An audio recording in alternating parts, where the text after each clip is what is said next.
Bonjour et merci de rester sur Vox pour suivre Bleu Talk, votre matinale d'information.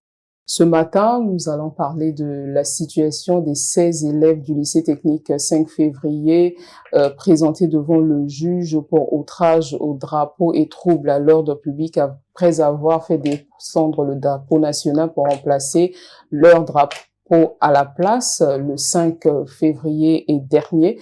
Et pour en parler sur ce plateau, nous recevons Ernest Dimi, journaliste politique et coordonnateur de Brazanet. Bonjour, un média en ligne. Bonjour et bienvenue sur le plateau. Bonjour Sarah, le plaisir est partagé. Voilà. Face à vous, Fourier Ngama Ikunga, chef d'entreprise. Bonjour et bienvenue. Sur le plateau, juste à côté d'Ernest Dimi, Roger Charles Diakembo, gérant de ADEV. ADEV, c'est un cabinet spécialisé. Action Développement. Action Développement. Merci à vous. Et pour la présente, nous sommes là pour regarder les aspects santé mentale. Justement, merci beaucoup. Jenny Lefoba, coordonnatrice de l'ICABO et membre actuellement du CCJ, Conseil consultatif de la jeunesse. Merci en tout cas à vous quatre. Avant de parler de la situation de ces élèves, que s'est-il passé en Italie? Je fais allusion à la situation de l'artisane Alfred Frédéric Onze, qui a fait partie de la délégation congolaise, qui a pris part au Forum Congo-Italie, qui aujourd'hui dit être abandonné par le ministère de tutelle et qui accuse un investisseur italien de viol. Suivez. Bonjour, c'est moi Alfred. Je suis encore en Italie. Je suis venue à la délégation des petites et moyennes entreprises pour défendre mon pays, le Congo. Je suis venue honorer mon pays, le Congo.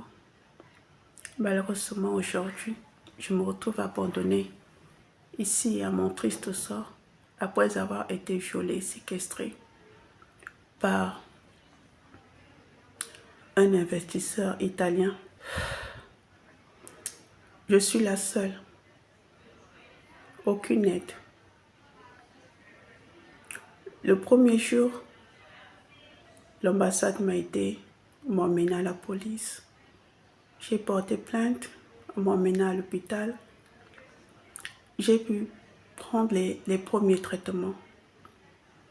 Et depuis là, je ne prends plus de traitements. Il n'y a pas d'argent.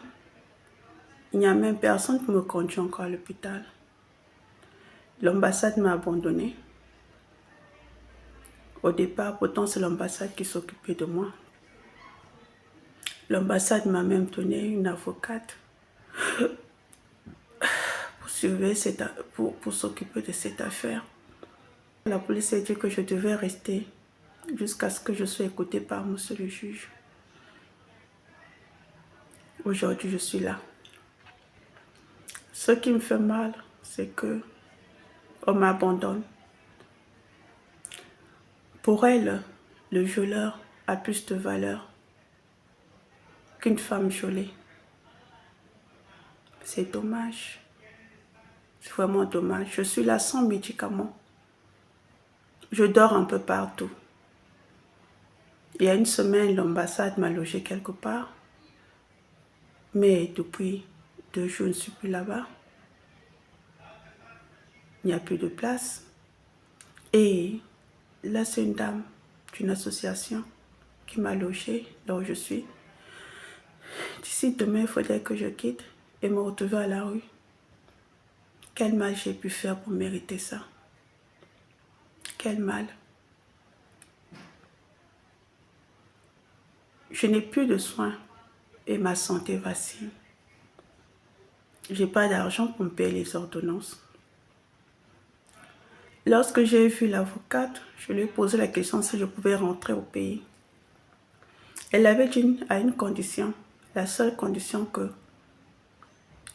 quand tu rentres et lorsqu'il y a le procès, que le gouvernement te fasse venir en Italie. C'était ça la condition. Et c'est même ça, et c'est même cette condition qui avait été posée à l'ambassade. Je vais commencer par vous parce que le sujet vous concerne de près. Alors, Que s'est-il passé? À travers les réseaux sociaux, on voit les vidéos de l'artisane Frédéric Ondié qui dit être abandonnée à son triste sort alors qu'elle a fait partie d'une délégation comme vous d'ailleurs. Vous êtes rentré au pays, mais elle n'est pas toujours rentrée. Elle a fait partie de ces délégations et va encore plus loin. Elle accuse de viol. Je suis Fourier Ngama Ifunga, directeur de la société Agritech Congo. J'ai eu le privilège d'être accompagné par le ministère de PME en Italie pour aller convaincre les investisseurs. Nous étions pratiquement au nombre de 40, y compris les artisans et les PME. Nous sommes arrivés en Italie, nous avons eu un billet groupé. Nous étions en groupe, nous avons été logés dans un hôtel en groupe et surprisement, nous attendons l'histoire de Madame Onzé. Et Madame Onzé, en se détachant à 1h donnée, à 2h du matin, dans un groupe donné, seule, se retrouvant aux mains d'un investisseur italien. Et c'est là où commence le problème. Mais vous dites que vous avez eu un billet groupé, vous avez été logé de façon, mais comment ça s'est fait qu'elle se retrouve seule? Oui. Mais alors qu'elle était accompagnée, elle faisait partie d'une délégation. Oui, effectivement, c'est ça. Madame Onzé, c'est une femme mature. Nous sommes arrivés en Italie. Nous avons eu à traiter avec les investisseurs italiens. Nous avons eu à signer des contrats avec des investisseurs. Il y a eu la société Mana, je crois, Mana Service, qui a signé une représentativité au niveau national pour la fabrication d'aliments de bétail. Et moi également, j'ai signé des accords pour la vente des intrants. Il y a eu aussi la société Transboni Service, je crois. Lui-même, le patron, était avec nous dans la délégation. Il a eu à signer des accords de partenariat avec des investisseurs italiens concernant les pneus de rechange. Mais les artisans ont eu aussi à traiter avec les partenaires italiens. Il y a Gladys Como qui a eu à signer des accords de fabrication de maisons de chaussures ici au Congo-Brazzaville. Il y a eu le petit Destin qui a eu aussi à traiter avec les investisseurs italiens pour l'installation de la maison de fabrication de vin rouge.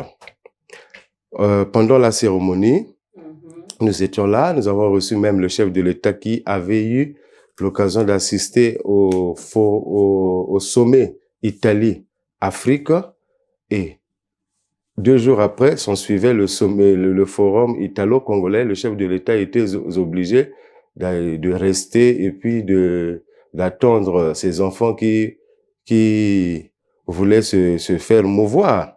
Donc, le chef de l'État était là, il nous a pratiquement présenté aux hommes d'affaires italiens.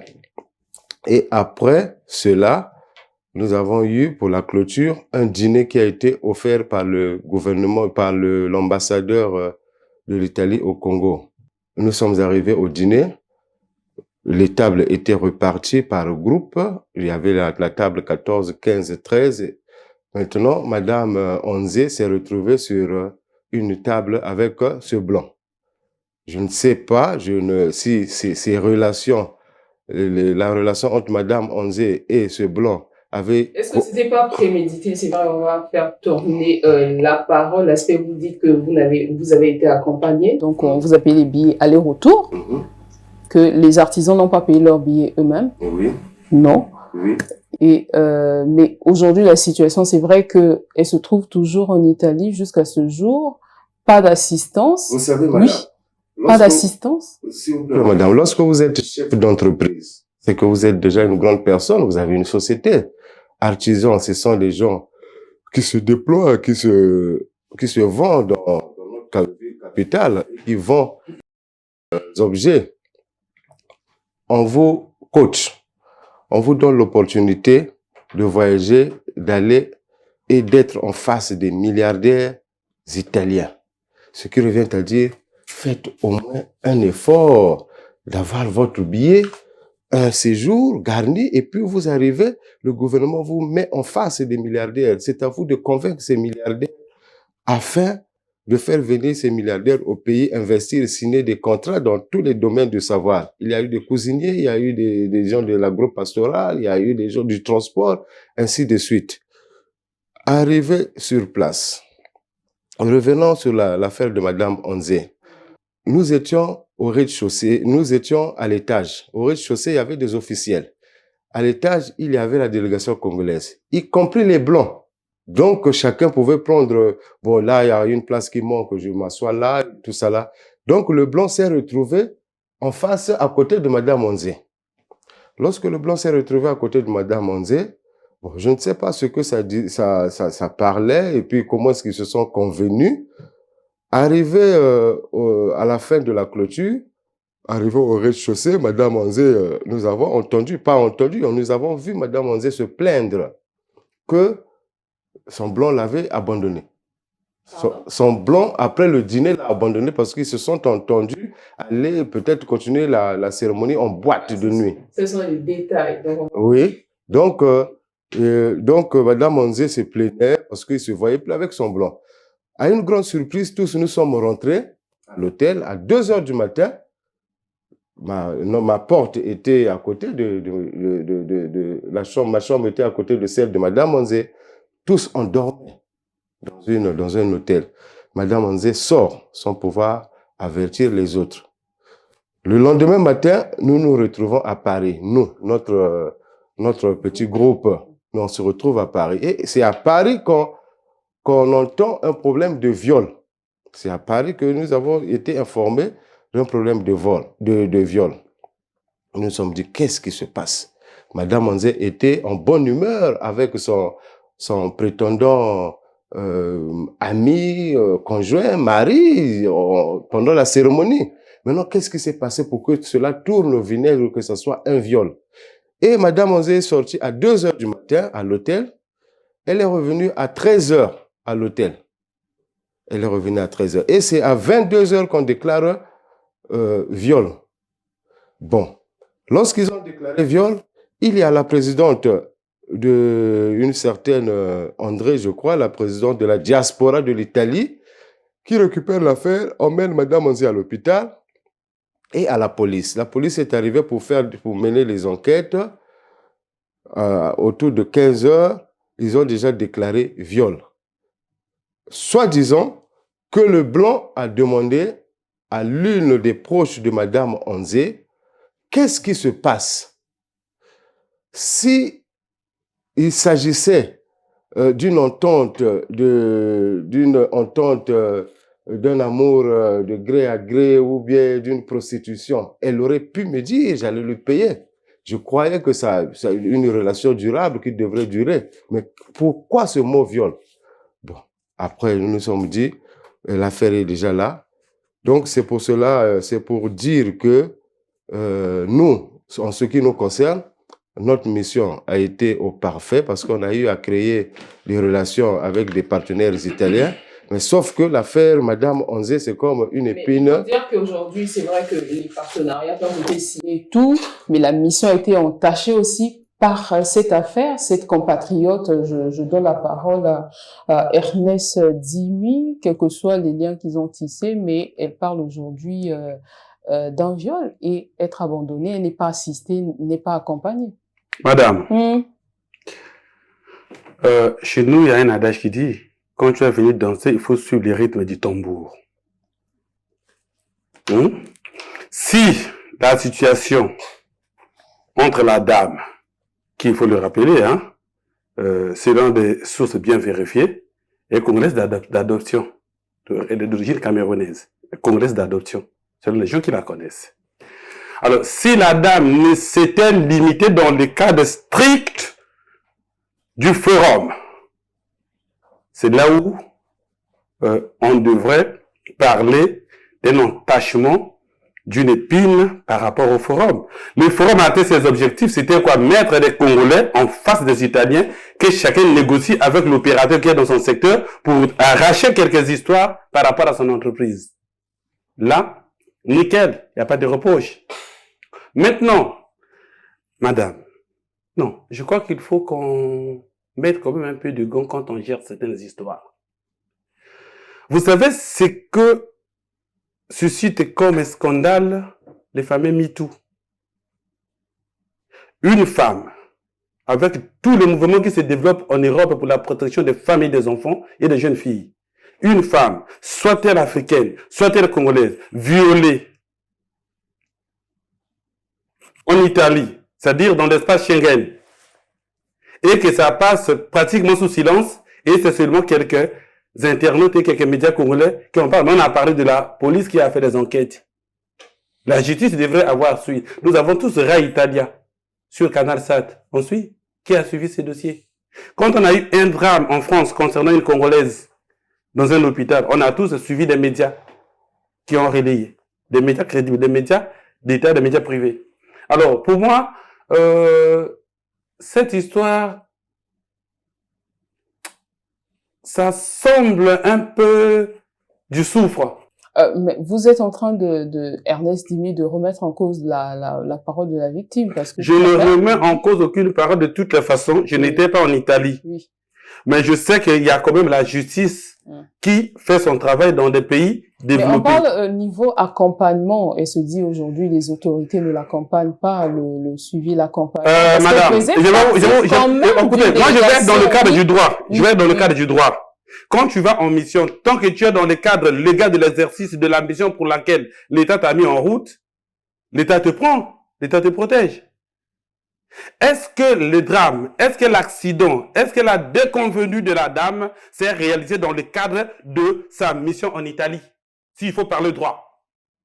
S'il y en a eu d'ailleurs, s'il y a eu cette déconvenue. Encore que jusqu'alors, la justice n'établit pas, la police n'établit pas formellement le viol. Alors, si vous suivez, puisque vous voulez qu'on parle de l'affaire, si vous voulez qu'on parte dans les détails, vous suivez, il y a des vidéos qui montrent un certain rapprochement, une certaine amicalité. On a tous suivi des vidéos entre les deux personnes. Alors, vous croyez, même la vidéo là où le gars est filmé nu. Mais pourquoi n'est pas assistée cette dame par les autorités congolaises? Les problèmes, hein, moi je crois... Elle était pourtant partie pour représenter le Est-ce Congo. que... Non, madame, il faudrait pas que nous faisions des choses au sentiment. Mais je vous pose des questions. Est-ce qu'elle est réellement dans une histoire où elle a eu un accident de travail? Et puis, quelle est cette histoire où tu es dans une délégation? Tu as une déconvenue. Qu'est-ce qui te coûte d'informer tes autorités de manière légale et pour qu'elles suivent? Moi, je crois tel qu'on va la faire gérer, je crains qu'il y ait plus un chantage qu'une affaire de droit. Parce que si c'est une affaire, regarde, on constitue un dossier, en bonne et due forme, on a l'assistance de l'État. Nous avons une ambassade en Italie. En l'absence de la dame, en l'absence du président du Congo, nous avons une ambassade qui nous représente. L'affaire doit être prise en main par l'ambassade. Mais dès lors qu'on parle d'assistance, qu'est-ce que vous entendez par assistance? Non, moi je crois que quand l'affaire est sérieuse, il faut qu'on la mène avec méthode. Vous allez pouvoir avoir raison, mais quand vous vous agitez, vous pouvez perdre parce qu'on ne va plus prendre au sérieux. Cette histoire-là fait trop de bruit, et puis je ne vois pas. Mikolo, c'est vrai, elle a ses déconvenues avec l'État, les histoires Figa et autres. Mais qu'on ne lui force pas certaines histoires qu'elle n'a pas connues. Est-ce que c'est Mikolo qui a mis Madame Onze entre les mains de ce prétendu violeur? Je ne crois pas. Moi, je crois plutôt qu'il faut faire une procédure normale, qu'il faut constituer un dossier normal et légalement acceptable. L'Italie, c'est un État organisé. Le Congo, c'est un État organisé. Si réellement il y a eu viol, la justice nous le dira. Mais à force de trop mettre en lumière le nom d'une personne qui peut ne rien avoir dans cette affaire. Est-ce que c'est pas parce qu'il y a une volonté à tout prix protéger les investisseurs italiens? Je ne vois pas. Est-ce qu'il y a un lien entre les investisseurs italiens et cette affaire qui s'est déroulée de gré à gré entre deux personnes? Est-ce qu'elle est restée dans le cadre de sa mission? Non, madame. Madame, nous sommes en Vox ici. On est venu pour l'émission. Je suis venu, je travaille. Je quitte Vox. Je ne suis plus sous votre contrôle. C'est quand l'accident m'arrive dans Vox que Vox se répond: ah, mais vous avez pris 10 000 dans vos histoires. Vous voyez, c'est ça, cet amalgame-là que je ne comprends pas. Mikolo peut avoir ses péchés, d'accord. On aussi peut avoir ses péchés. Mais d'abord, il faut reconstituer l'affaire sur le point de vue du droit. Que disait la mission? Ils étaient groupés. Comment a-t-elle fait pour disparaître? Pourquoi les autres n'étaient pas informés? Est-ce que c'était les négociations qui concernaient le forum, qu'il fallait poursuivre là-bas? Et comment sont-ils arrivés au point où elle filme le blond nu? Et quelqu'un qui filme nu sans son consentement, vous voyez qu'elle avait même, il tournait, il voyait même la dame filmer. Et c'était sans son consentement, s'il savait réellement qu'il avait violé. Donc, je ne vais pas aller dans le fond de l'affaire, mais je crois qu'on est des hommes, on est des humains. Il faut analyser froidement certaines histoires pour ne pas trop se chérir. Moi, je parle du chantage. Vous déduisez déjà qu'il s'agit... Non, mais pour ne pas céder au chantage. Parce qu'aujourd'hui, moi je le dis, vous pouvez avoir raison dans une affaire, mais votre manière, votre méthode, votre stratégie d'aborder peut vous faire perdre la raison. Mais pourquoi Frédéric Ondié n'est pas, après cette affaire, pourquoi il n'est pas rentré à Brazzaville? Pourquoi? Oui. Frédéric Ondié n'est pas abandonné. Lorsque la situation s'est produite, je crois que Madame la ministre a eu, et elle était déjà à Paris. Elle était déjà partie à Paris avec Monsieur Ovaga. Quand elle a apprise cette affaire, elle avait instruit sa conseillère, Madame Ebina, d'être en contact avec Madame Onzé. Effectivement, Madame Ebina avait appelé Madame Onzé, mais le téléphone se retrouvait à l'un des artisans, donc qui était ensemble avec Madame Onzé. Madame Onzé n'était pas seule, donc elle ne prenait pas de décisions seule, elle était accompagnée avec des gens qui étaient avec nous dans la délégation, qui étaient les gens qui sont restés à l'hôtel. Madame Onzé a porté plainte, la justice italienne l'a demandé de rester jusqu'à à l'audience. Donc si l'audience prend 4 ans, 5 ans, Madame Onzé est là, et Madame Onzé est assistée par l'ambassadeur, par l'ambassade du Congo en Italie. À l'ambassade, nous avons monsieur l'ambassadeur, nous avons monsieur Marien Ngwabi qui sont là. Il y a pas mal de Congolais, ils sont au nombre de 10, 15, une personnalité qui sont là-bas. Donc, ces gens-là sont en train de suivre l'affaire et ce sont eux qui ont placé Madame Onzé à l'abri, je crois, chez les sœurs pour le surveiller, pour tout ça là. Donc, elle n'est pas abandonnée. Elle attend juste son procès. C'est elle qui a porté plainte. Elle attend le procès pour que le verdict puisse tomber. Voilà. Jenny Efouba, un mot par rapport à cette histoire-là.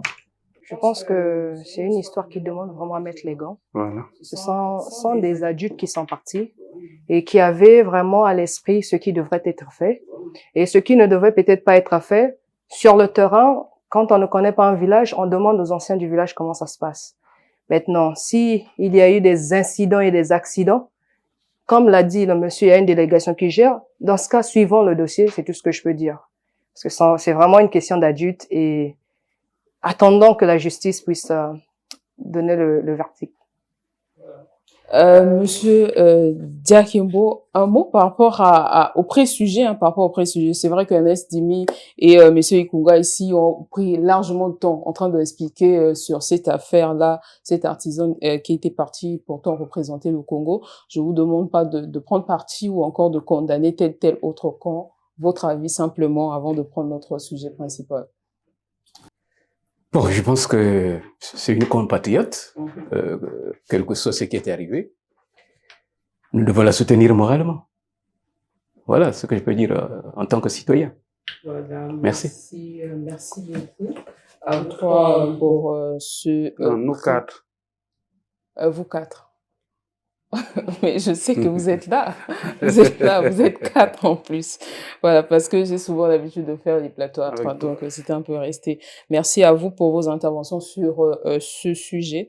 À présent, parlons de la situation des 16 élèves du lycée technique 5 février. Leur procès a eu lieu le 21 février dernier devant la chambre correctionnelle, présenté devant le juge pour outrage au drapeau et trouble à l'ordre public. Retour sur ce reportage réalisé par nos confrères de DRTV.